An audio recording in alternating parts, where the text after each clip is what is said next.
दोस्तों आप सभी का फिर से स्वागत है इस नए वीडियो में। आज हम लोग संस्कृत का व्याकरण और सब्जेक्टिव पढ़ने वाले हैं, तो इस वीडियो को पूरा कंप्लीट जरूर देखिए।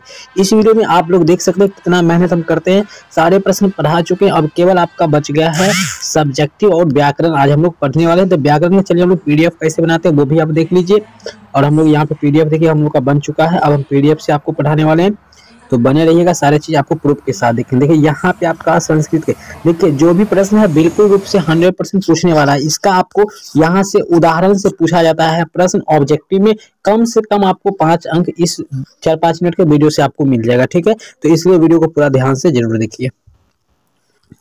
तो वीडियो में हम आगे बढ़ते हैं। समास आपसे पूछा गया है, समास किसे कहते हैं? तो दोस्तों समास का मतलब होता है एक पदी भाव समास। ये संस्कृत में आपका है, ठीक है। 100% यहाँ से प्रश्न पूछा जाएगा।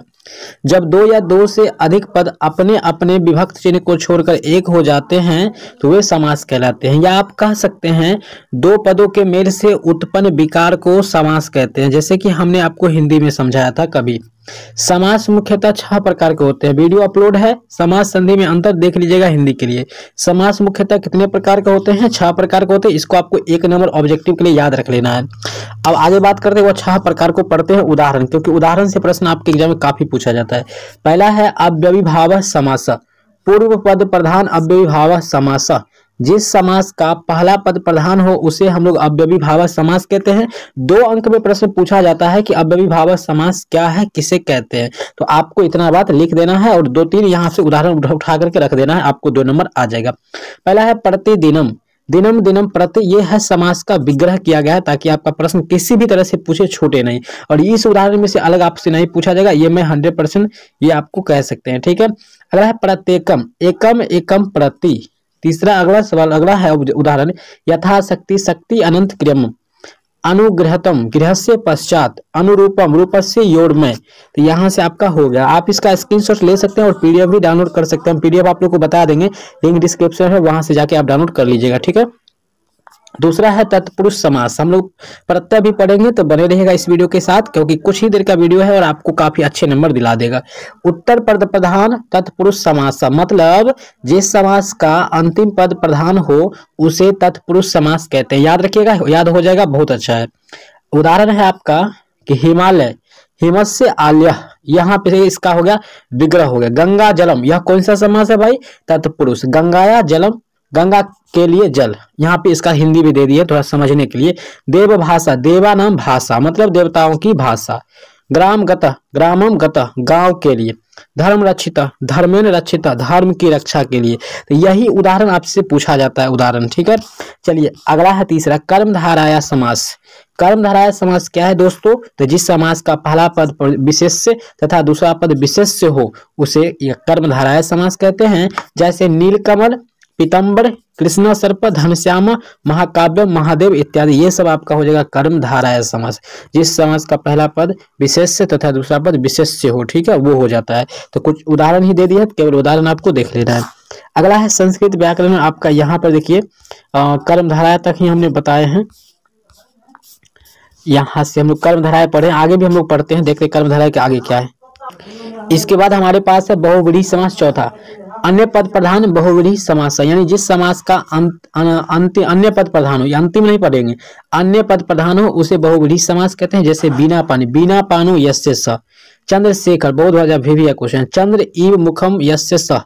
दशानन, दस आनन यस्य स। लंबोदरा, लंब उदर यस्य स। नीलकंठ, नीलम कंठ यस्य स। यहाँ से आपको इसको देख लेना है और स्क्रीनशॉट ले लेना है। अगला है आपका 5वां द्वंद्व समास। दोस्तों द्वंद्व समास क्या होता है? तो द्वंद्व समास का मतलब होता है चार्थो द्वंद्व समास। जिस समास का दोनों पद प्रधान हो उसे हम लोग द्वंद्व समास कहते हैं। जैसे हरि हरो, हरि च हर च। माता पिता, माता च पिता च। कृष्ण अर्जुनो, कृष्ण च अर्जुनो च। ये आपको 3 उदाहरण याद रखना है, एग्जाम के लिए काफी इंपोर्टेंट है। दीर्घु समास हो जाएगा। छठा है संख्या पूर्वे दीर्घु समास।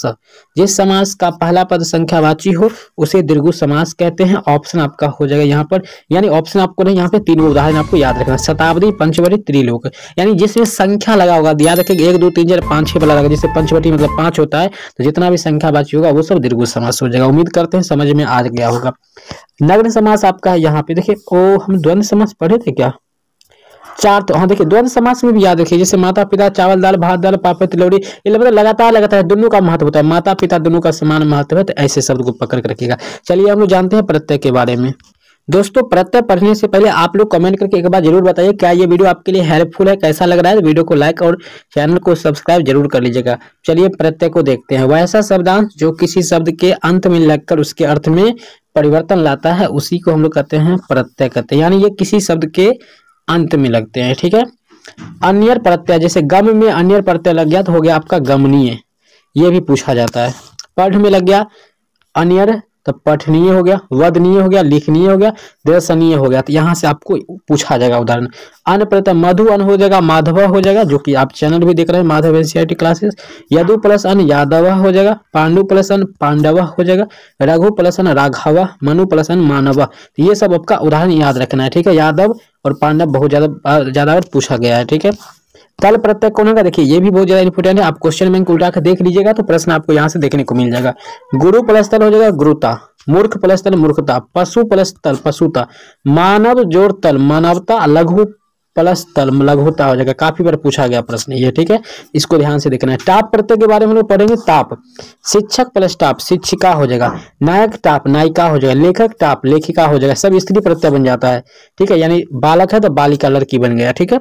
ये सब आपका स्त्री प्रत्यय था। ठीक है। आगे बढ़ते हैं, कुछ और प्रश्न होगा इसको हम देख लेते हैं।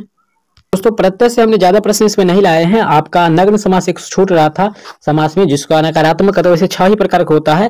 तो नकारात्मक भावना जैसे अ लगा हो शुरू में, असंभव हो जाएगा, अनादर, अयोग्य, अन्याय, असंभव, ये सब बात जो है जितना भी है वो सब हो जाता है आपका नग्न समास। इसको याद रखिएगा। दोस्तों ये वीडियो आपको कैसा लगा, आपके लिए कैसा वीडियो है, तो आप हमें कॉमेंट करके जरूर बताएं। बाकी मिलते हैं दूसरे वीडियो में, तब तक के लिए जय हिंद, इजाजत है। मिलते हैं नेक्स्ट टाइम, तब तक के लिए जय हिंद।